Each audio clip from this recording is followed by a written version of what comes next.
Estou aqui no meu escritório, em casa. São 10 horas da noite, 27 de maio de 2025. Acabei de fechar uns códigos. Não planejava gravar, mas algo aconteceu esta manhã que não sai da minha cabeça. A luz da mesa está baixa, uma xícara de café frio, a cadeira range, e a janela mostra apenas uma mancha amarela na rua. Me olhei no espelho antes de entrar e vi linhas no meu rosto que nunca tinha notado assim. Não é vaidade, é medo. Medo de perder tempo, relevância, de me tornar invisível. Trabalho com tecnologia, penso no futuro, mas senti o passado pesando nos meus ombros. Tenho medo e também esperança. Foi numa conversa, numa leitura, que Jesus veio a mim como resposta dura e terna. Cada ruga é um código de experiência, não uma sentença de perda. Ainda assim fica a pergunta que me corrói agora. Como viver esta riqueza sem ser consumido pelo medo de desaparecer? Se você sente, escreve de onde me escuta. E se quiser continuar, inscreva-se e fique aqui comigo. Não sei se dá para explicar bem, mas desde que saí dessa conversa tenho acordado no meio da noite com o peito apertado, como se o tempo estivesse me empurrando para fora do quarto. Fico olhando para o teto, o relógio da sala parece congelado, as horas não passam e reviro as lembranças como quem revira código em busca de um erro. Trabalho com coisas que prometem amanhã. Mas agora, o que me toma é uma pergunta que não se aquieta. Como viver esta riqueza que as rugas trazem sem ser devorado pelo medo de desaparecer? Você percebe? Passo a maior parte do dia imaginando futuros possíveis, pensando em redes, em interfaces, em soluções que mudem o mundo, e ainda assim há algo que a tecnologia não alcança. O medo de perder o lugar que pensei merecer. Não consigo tirar isso da minha cabeça e sinto que preciso compartilhar isso com quem está aí do outro lado. Há noites que a ansiedade me acorda, lembranças que não desaparecem, uma lágrima que fica presa e o quarto parece menor. Há uma ferida que pergunta se o valor termina junto com a energia, se a experiência se torna apenas pó. E foi aí, no meio dessa inquietação, que a voz de Jesus veio como resposta dura e terna. Mas não vou resolver isso agora. Só quero preparar o coração de vocês. E no próximo momento vou pedir que segurem essa pergunta comigo enquanto oramos juntos. Só quero preparar o coração de vocês. E no próximo momento vou pedir que segurem essa pergunta comigo enquanto oramos juntos. Estava ali, sentado, à luz da mesa baixa, o café esquecido, e de repente o ar mudou. Não era só uma sensação. Parecia que o próprio cômodo respirava mais devagar. A lâmpada ficou mais quente, não no sentido elétrico, mas como se houvesse uma presença ali que não precisava de fios. O silêncio ficou pesado, sabe aquele silêncio que fala? Parecia preencher os cantos do quarto. Senti um frio no braço esquerdo, um calor na nuca, nenhum termômetro marcaria isso, era interno. Não houve estrondo. Não caiu o brilho do teto. A presença veio como se alguém tivesse entrado na sala sem abrir a porta. E a voz não foi um som estridente, chegou direto na mente, firme, próxima, sem julgamento. Jesus não entrou como figura distante. Não foi cinema, foi íntimo. Falou com uma clareza que corta e cura ao mesmo tempo. Perguntou coisas que eu já vinha me perguntando e fez outras que não me atrevia. Qual é o sentido de todo esse acúmulo de conquistas, se no final a gente ainda acorda com medo de ficar pequeno? Qual é o sentido de projetar para o futuro se somos tão vulneráveis agora? A presença não disse o que devia ser, mas mostrou que minhas rugas não são defeitos. São dados. Disso não tive dúvida depois desse instante. O que aconteceu mudou meu peito. Senti que cada linha tem um registro, uma história que vale. Não explicou tudo. Na verdade, explicou pouco e exigiu mais de mim. Olha, segura essa pergunta comigo. Vem comigo aqui. Deixa eu te mostrar o caminho, mas não espera respostas prontas agora. Quero que você respire comigo. Segura essa pergunta. Espera comigo.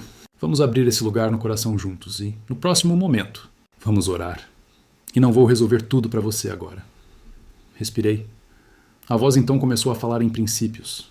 Não em sentenças prontas, mas em chaves que abrem portas. E fui anotando na mente, um a um.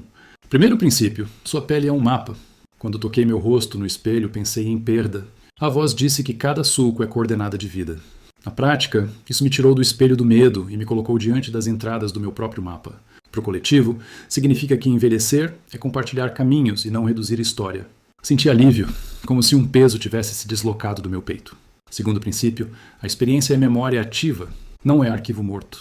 É como atualizar um banco de dados. Muda a consulta que fazemos ao mundo. No meu caso, essa visão me fez respirar mais fundo porque percebi que minha contribuição continua disponível para consulta. Para todos nós, significa que a sabedoria dos mais velhos afeta decisões que ainda estão por vir. Ao ouvir isso, senti clareza, uma luz quente no peito. Terceiro princípio. A vulnerabilidade é força de conexão. Uma ruga abriu espaço para conversas que eu tinha guardado. Me permitiu pedir ajuda sem vergonha. Isso transforma famílias, equipes, sociedades, porque quando admitimos fragilidade, criamos redes reais. A sensação foi de paz calma, como se tivesse aberto uma janela. Quarto princípio. O tempo não nos empurra, nos tece. A imagem que me deram foi de fios, não de ampulheta. Eu, que corro contra prazos, entendi que meu tecido pessoal ficou mais denso e útil. Coletivamente, isso altera a noção de produção. O valor não é só velocidade. Terminou com um suspiro de aceitação. Quinto princípio. A identidade não é hardware descartável. Não se perde por desgaste físico. Pensei nisso como se o corpo fosse uma máquina antiga com um software que carrega processos mais ricos. Não dá para explicar com números, mas a lógica está aí. Para a humanidade, significa que o fim físico não apaga na história interna. Senti pela primeira vez um consolo profundo. Sexto princípio. A esperança é uma atualização conceitual. Não é otimismo cego. É reiniciar a forma como vemos o futuro. Apliquei isso na minha ansiedade. Troquei ser esquecido por ser diferente, e isso aliviou a pressão. No coletivo, muda políticas, prioridades, relações. A emoção foi leve, nova. Sétimo princípio. O legado é ação presente. Não espera pelo epitáfio para começar a viver com sentido. Parti para atitudes pequenas nesse mesmo dia e vi como isso reverbera nas pessoas ao redor. Para todos, isso redefine o destino humano e a sensação foi de propósito emergente. Oitavo princípio. A fé não substitui a ação, a esclarece. A voz não me disse que deixe de construir produtos, disse que construa com outro coração. Isso mudou minha agenda e minhas noites. No mundo, poderia redesenhar a forma como medimos o sucesso. Deixou uma paz que não é passiva, é firme. Cada princípio foi abrindo espaço em mim, e o peso do medo foi cedendo passo a passo. Não terminou tudo aí, ao contrário, criou uma fome de mais entendimento, um desejo de segurar essa pergunta juntos enquanto oramos, e isso é o que vem a seguir, porque ainda há coisas que a luz não iluminou completamente, e preciso que você segure essa inquietação comigo. E foi ali, nessa suspensão, que eu finalmente cedi. Deixei de resistir com raciocínios e me permiti sentir tudo de uma vez. Comecei a chorar. Não um choro teatral, mas daqueles que vêm de dentro, que sacodem a caixa torácica. Senti as lágrimas quentes correrem pelo rosto. E com elas, um peso antigo descolando das costas como se alguém tivesse puxado uma âncora. Meu corpo ficou leve. Não leve como depois de uma corrida, mas leve como se anos de carga tivessem sido retirados em segundos. Respirei e percebi músculos que não lembravam mais de relaxar soltando, como se um processo em segundo plano finalmente tivesse sido finalizado.